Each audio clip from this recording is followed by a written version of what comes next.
Diamond Generational Wrestling is back for another exciting week of professional wrestling here in the land of Australia. We are 2 weeks away from our big show on Sunday. We are on the road to, and speaking of road twos, we have not one but two number one contendership matches for two of the titles here in DGW. A rundown of the card to get things started.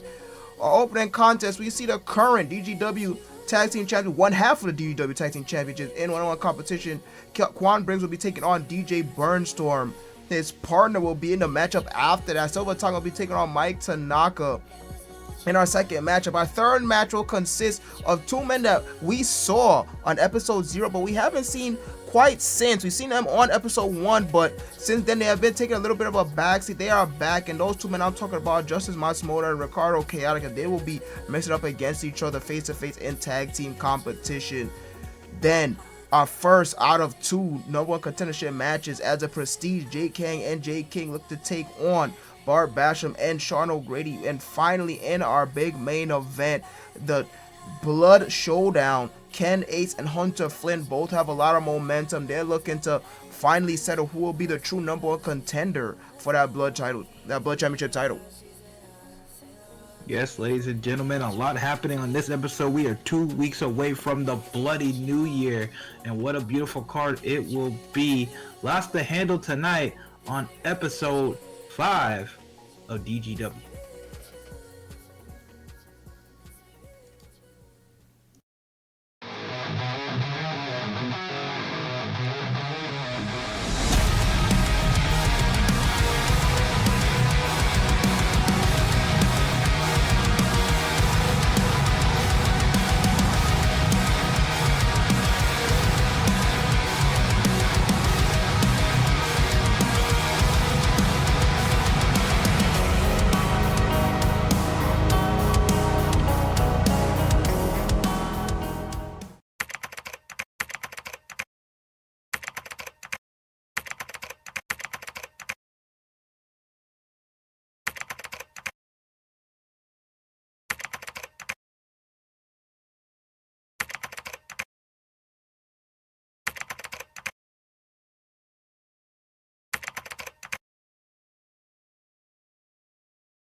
Diamond Generational Wrestling, the promotion to watch. The Mind is the place to be.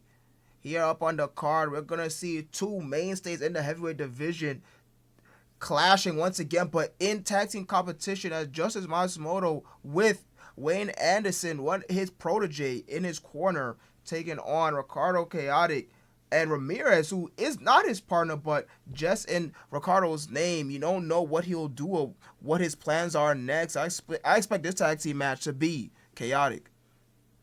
Yes, 100%, just like his name. We have no idea where this is coming. We know Justice and Wayne will have chemistry, but will Ricardo and Ramirez, just their sheer experience, be too much? I guess we'll find out next.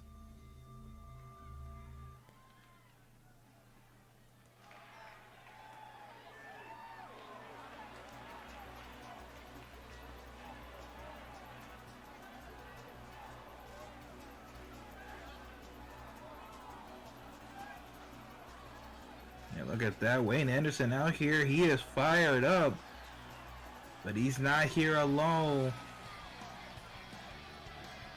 Look at him waiting patiently in the crowd, getting fired up, and there is the man, the leader of the Justice Coalition, Justice Matsumoto.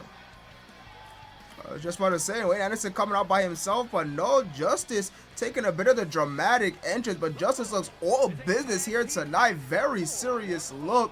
I don't think that he's happy with this current output he's had so far, but Wayne Anderson has got a W in these past few weeks. Justice Coalition making their way out here first. Yes, indeed. The Justice Coalition knew this was not going to be easy work. They were having a string of bad luck starting from episode 0, where Justice got pinned by Paul Price to become champion. And we know the Justice Coalition and the Prestige kind of have opposite philosophies. It's not 100% written in stone. They haven't had a direct confrontation, but we know both teams operate differently.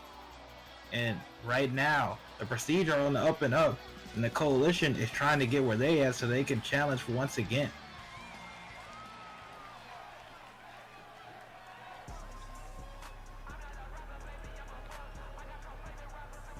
And their opponents, first from the Bronx, New York, weighing in at 217 pounds, the Soldier Ramirez. Ramirez coming out here, of course, by himself. He is not with his tag team partner, Amir. So, of course, he's not going to be coming out with Ricardo Choatic. Nobody's surprised by that, but maybe some are. You know, Ricardo, maybe he might have tried to make a double entrance with Ricardo. Unsure. I mean, all of us unsure here. We don't even have anything on our notes about Ricardo. What type of place he'll try to turn DGW. I think in a twisted sort of sense, it's kind of a good thing that out of the three, Paul Price, the one who has the title, just at least to keep out of Ricardo's hand. And speaking of the devil, he shall appear.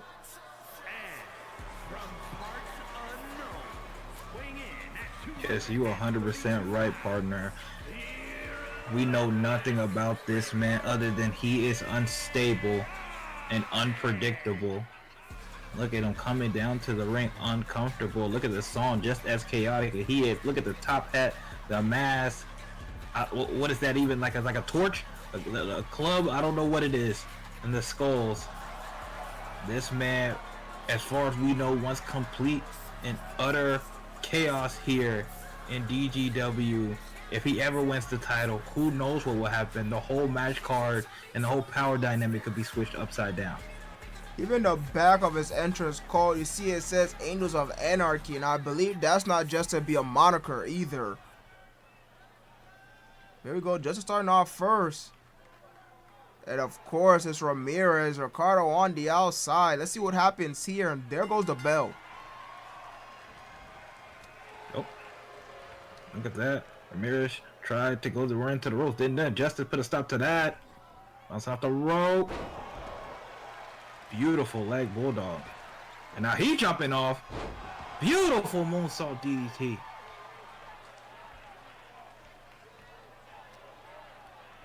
Burnstorm supposed to take in control here in the Oregons of this matchup. Drives Ramirez face first into his corner. Ramirez with the back elbow fights out of the corner. Continues to do so. Provide takedown off the ropes and a big kick straight to the face of Justice.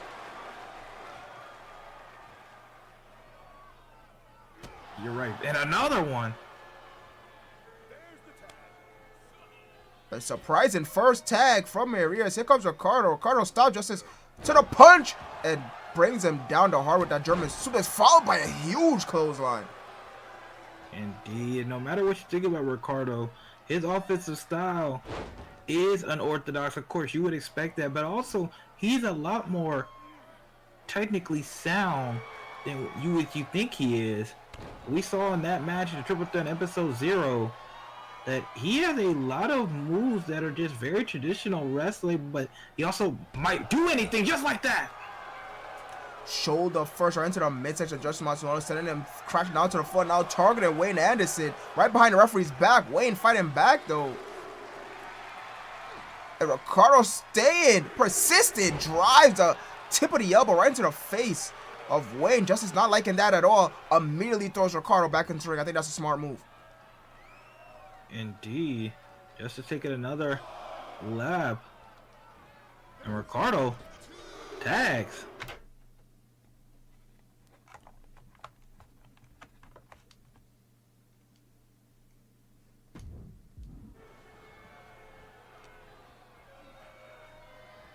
Now once again, Justice dragging Ramirez to the ropes. What he could go going for here? Oh, and Ramirez reverses.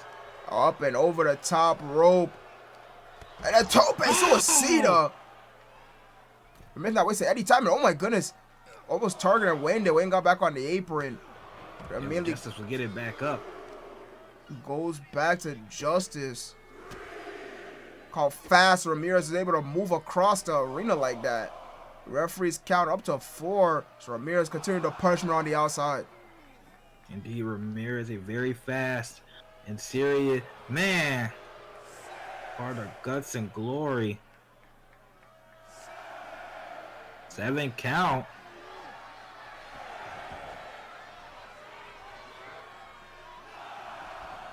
9. Oh, and tag. Justice finally makes the tag. He was taking quite the beating there. And now Wayne Anderson, who picked up a win last time we saw him, versus Max Campbell and a spine buster. Beautifully executed. It immediately goes to the cover, hooks the far leg. But only a 1 count. Yeah, only 1. Oh, swing. Oh, beautiful. Lariat. Takes Ramirez's head off with that clothesline. Ramirez tried to get away. Wayne Anderson not letting him go, and he is a house on fire. Oh, elbow drop.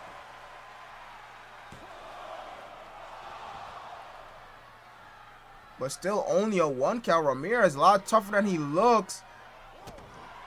Justice staring daggers into Ricardo. He gotta have to get out of the ring before the count of 5 before he gets his team disqualified. Indeed, Justice not completely all the way composed so far. He knows he is 0-2. Both of those in triple threat though. And Ramirez another big boot. Find a lot of success with that. Yes, indeed, that seems to be his offensive choice right now. And here's the interesting matchup. Oh my goodness. Half and half suplex from Ricardo, plants Wayne Anderson right on the top of his head. Oh, look at that. Ricardo in his own corner. Oh my goodness. And that's the unpredictableness at work. Look at him, just almost like taunting Justice in his own corner and then tagging out.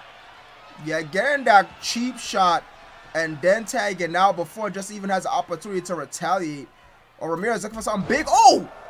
He might have pivoted there. Just a back kick from the springboard position. Beautifully done. But now Justice finally in. And he does not look happy. Oh, combination. Oh, my goodness.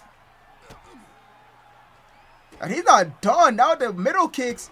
Sobot finally take Justice down. What a combination. Oh, Justice trying to find his rhythm. Or maybe finally getting it. Oh, a double punch. Left and right and ends it with the back suplex. Ramirez having to roll out, get out of harm's way, but Justice not letting him. Justice not gonna let him. Oh, but look at that. He eats the floor.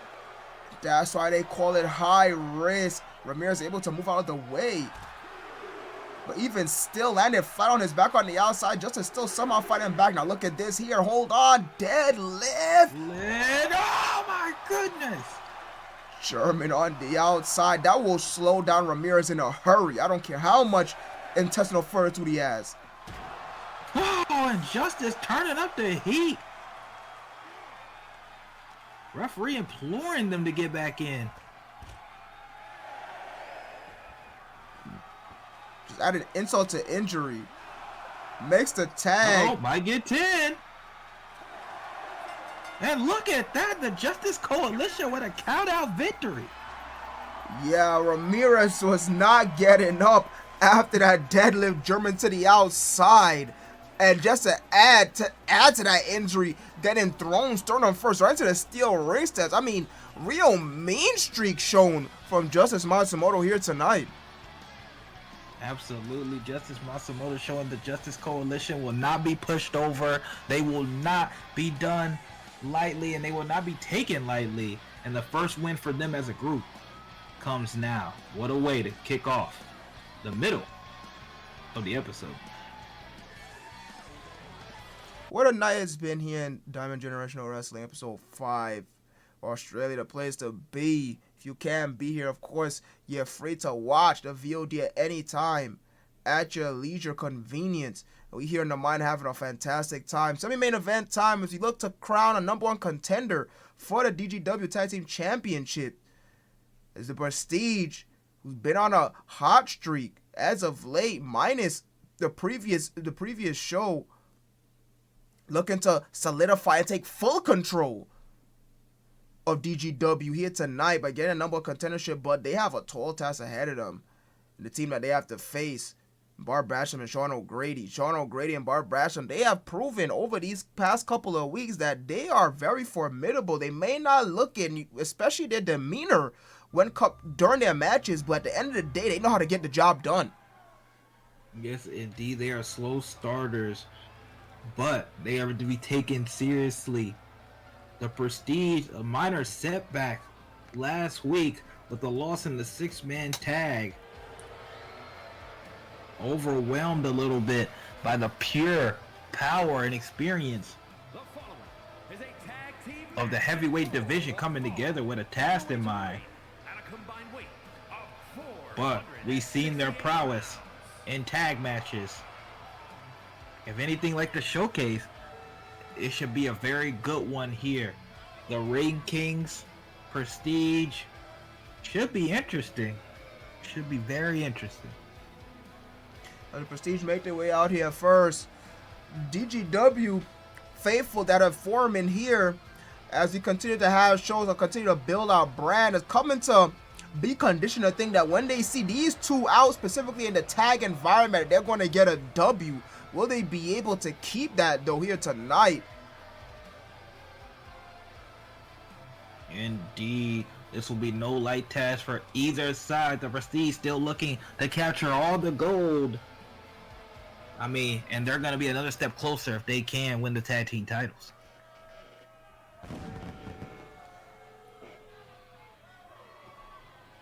And this very unorthodox team, as we've seen before, they come out separately. Texas, weighing in at 260 pounds, the All-American Bart Basham.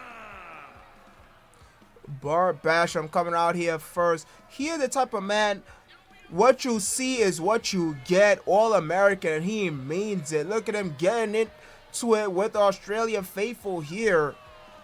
Sitting ringside, I should say specifically sitting by the rampway. Very aggressive, all business. But just as I said earlier, he knows how to get the job done, especially in the tag team environment. And he's looking to keep that trend up here tonight. Exactly. They have 2 wins, one against Triple X and one against Rainstar, who was looking to get some momentum themselves and also took a setback. So the Prestige cannot take them lightly. They may seem very like they don't necessarily know what they're doing because they're coming out separately, and even though they kind of slow starters, but that is not underestimate them. They are tough son of a guns, especially Bart Basham. And the second half of the Ring Kings making his way out here now. And from Belfast, Northern Ireland, weighing in at 249 pounds, the prodigy, Sean O'Grady. And funny enough, coming out to a series of boos, maybe the faithful here in the mind not happy, still a bit bitter that Rainstar did not go over the Ring Kings. But Sean O'Grady coming out here second, the second half of the Ring Kings. And funny, it's just a very funny type of relationship he has with Bart Basham. It's almost slapstick even.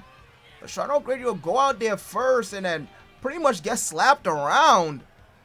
And Bart Basham works as a hot tag, but then it seems like there's a switch that gets turned on, and Sean O'Grady, once getting on the apron for the first time and getting back in the match, is almost like a completely different person. Will we see that same strategy here tonight?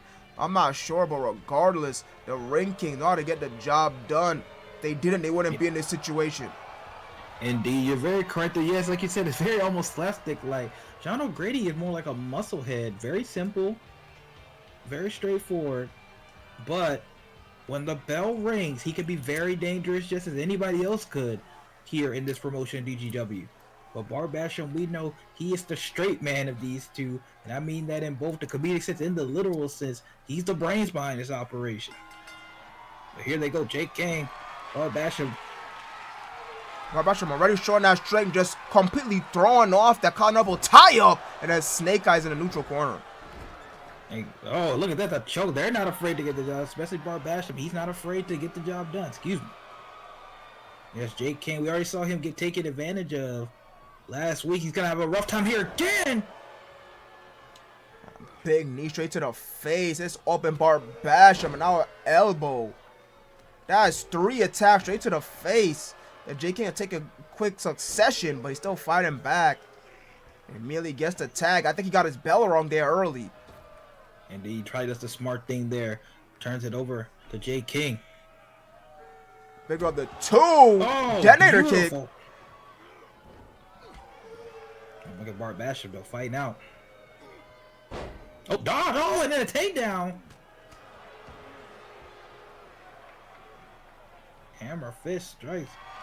You cannot underestimate Bart Basham. Oh, but look at that beautiful reverse. Into the DDT. First time that Bart Basham been taken down. Trying to go for the tag. J King says no and cuts him off. Now gets Kang back in there. Now that Bart Basham is on the floor, let's see what J Kang can do now.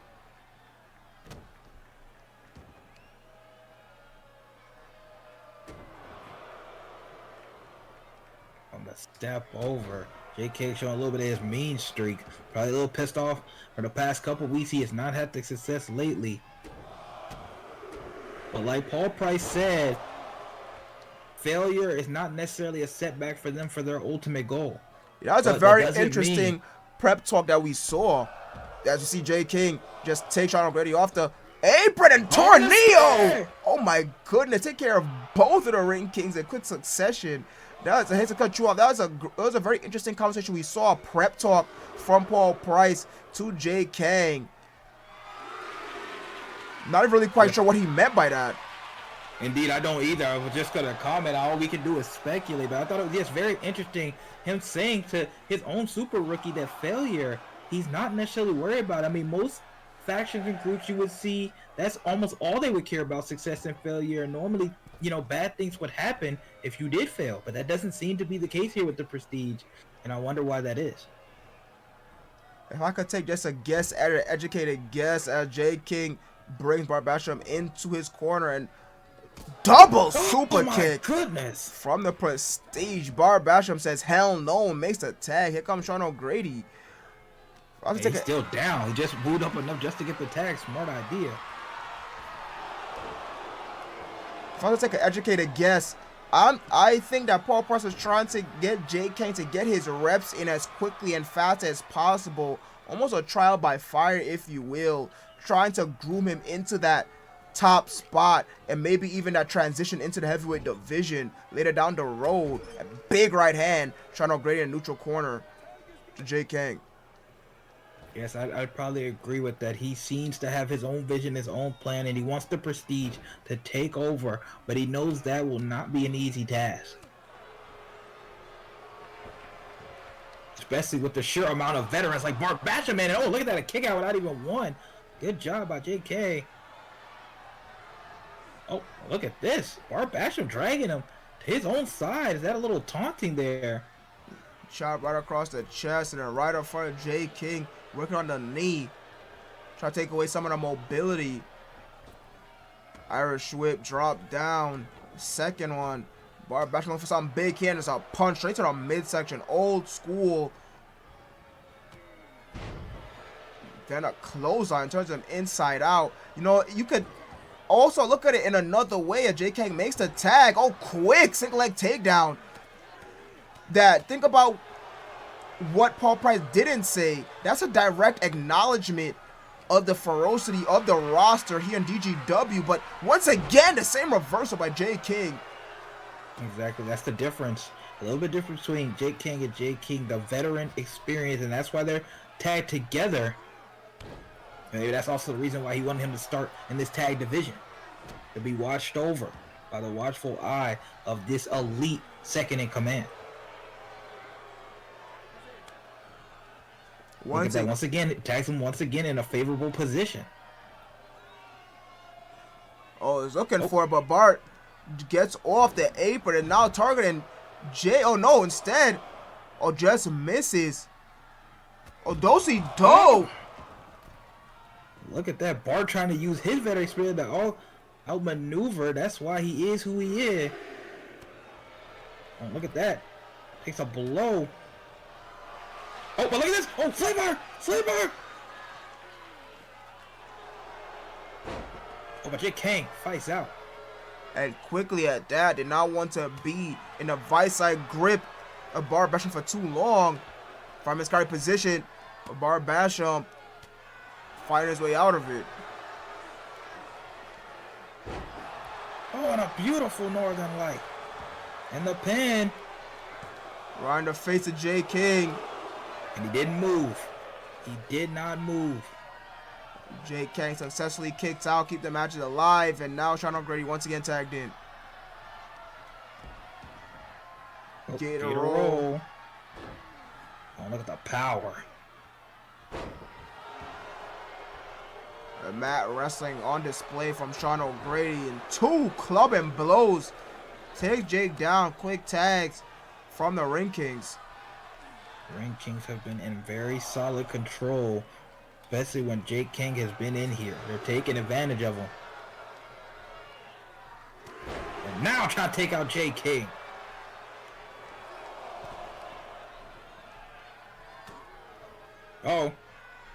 Oh, and he's in trouble. Oh my goodness. Sleeper suplex completely drops King on his head. But what's this? And then tags out. Goodness. Oh, Jake takes advantage, take down Barbetta, but he's not the legal man. Both men, the legal men are taken care of. But wait, hold on. Wait. Oh my God, it's a different maneuver. One we haven't seen. Is it the Prestige Gateways of victory? No. Oh. Jake King fighting like hell. I don't think Jake King going to get back in this matchup. As he still once again takes care of Bar Basham. Oh, able to move out of the way of Sean O'Grady's advance. Outside. Oh, that's deal. Jake King, is he evolving during this match? My goodness. Kick to the face. Stomp to the midsection. Look at Jake King. Completely different 180 turnaround from the beginning of the match to now. Indeed, he looked like he was in trouble a second ago, and he turned it around. Oh, but Sean O'Grady, just a pure power. They're finding some success targeting the head of Jake King. But maybe Sean O'Grady a little bit loopy himself. Yeah, indeed. In and out. He did take that big move. Head first, that brain buster.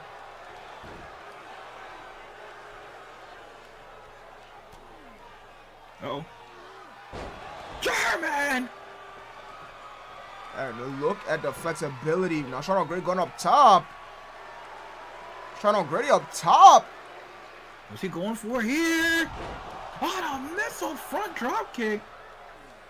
On the mark, Jake King setting up the ring. Bar Basham finally back, and he's pissed. He did not like that screenplay by the Prestige. Oh, ankle lock! Oh, he's in trouble. Deep trouble. Center of the ring. Oh, referee says no. Referee says no. A legal man in the ring. Referee says no. Sean O'Grady, get out. I don't know how he got out of that. Oh, wait. The Basham driver. Fisherman. Oh, JK now stepping in. Oh, and he breaks it up. He had enough belief in Jake King to not tap out to the ankle lock, but he knew that one was trouble.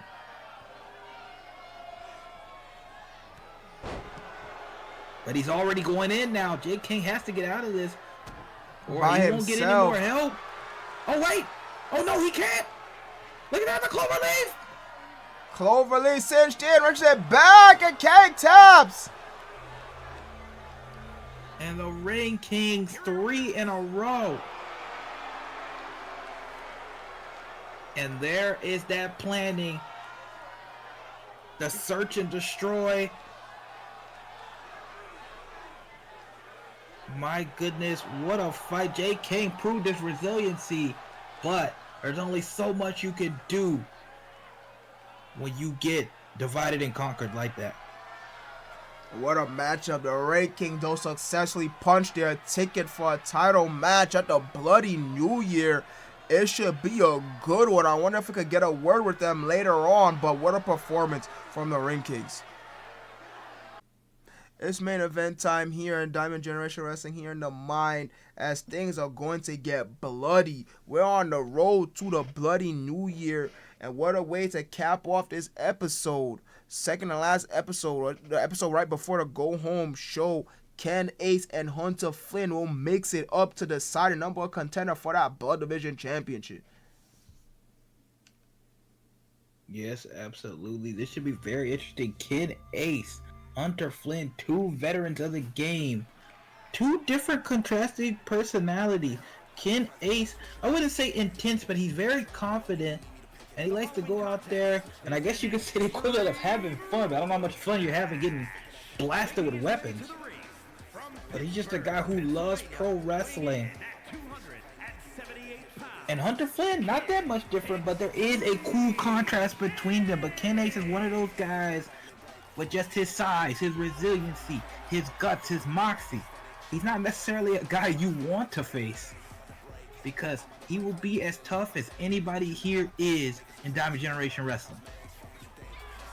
You know, you see a lot of guys like that in the Death Division who almost seem like they get powered up seeing their own blood across the years, across multiple promotions. And Ken Ace following in those same footsteps, cut from that same cloth. Always a dangerous combo in this sort of division. We've already seen it so far. He's gotten a lot of success, but the man coming out next stands in his way.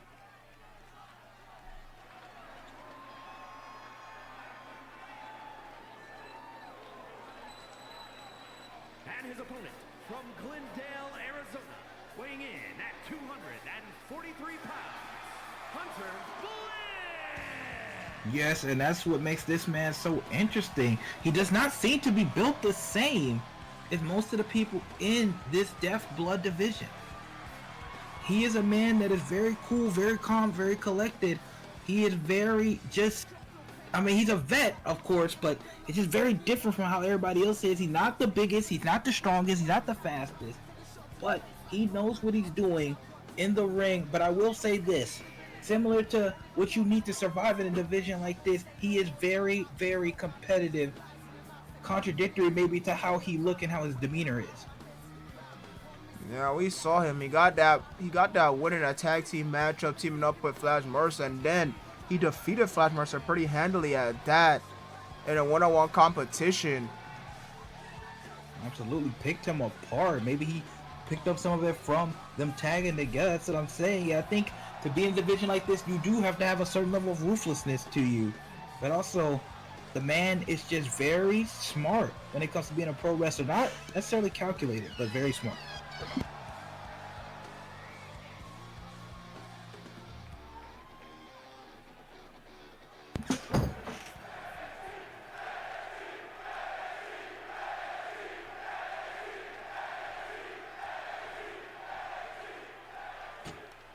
There we go, one-on-one.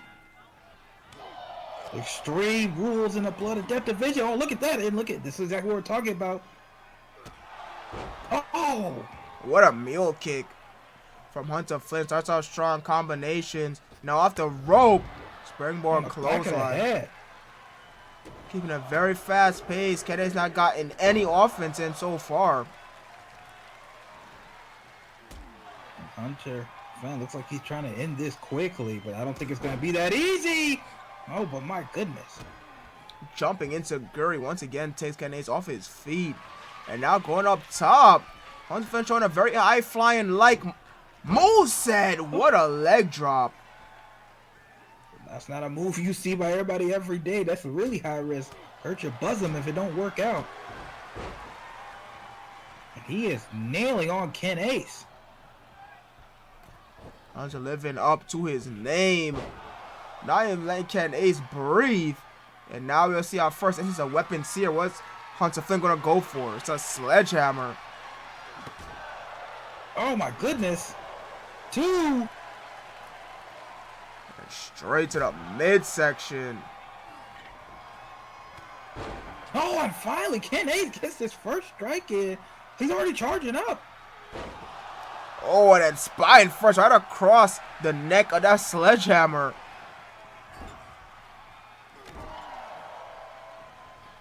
Hunter Flynn gotta go back to work. What he gets? Oh, they run into each other. And once again, Hunter Flynn cutting it off. Going right back. Oh, once again, another counter. Oh, wait. Already? Oh, and he broke out. Oh, look at the guillotine. And a minute into the guillotine out of nowhere. Look how fast that was. And he has it cinched in deep. Ken Ace trying to fight. No rope break. Oh, my goodness.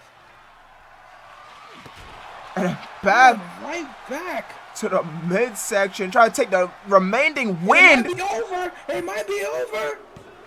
And it is. Oh my goodness. That match was hardly 4 minutes. Hunter Flynn, who is focused and he's dialed in. A shock to the universe. When I say locked in, I mean completely locked in. Wow. I don't even know what to say. Hunter Flynn looks unstoppable. Will he have that same output? Dawn is in trouble if this man can do anything like that when they meet at the Bloody New Year. Talk about putting a champion on notice. I know they said Dawn had to have been watching that. What will this Dawn plan of action be? Will we hear from the champ on the go home episode? But regardless, we are out of time here tonight. Hope y'all enjoyed y'all time here in the mine. We'll see y'all next week for the go home episode as we crown 2 more #1 contenders. We hear some words from the rest of the roster. The road to the Bloody New Year continues. Good night, everybody. Emergency announcement. We have learned that Flash Mercer was attacked sometime after his interview tonight. And we don't know by who, but we did record it on camera. And we are going to find out right now. The producers are about to play the footage. Let it roll, guys. Let it roll.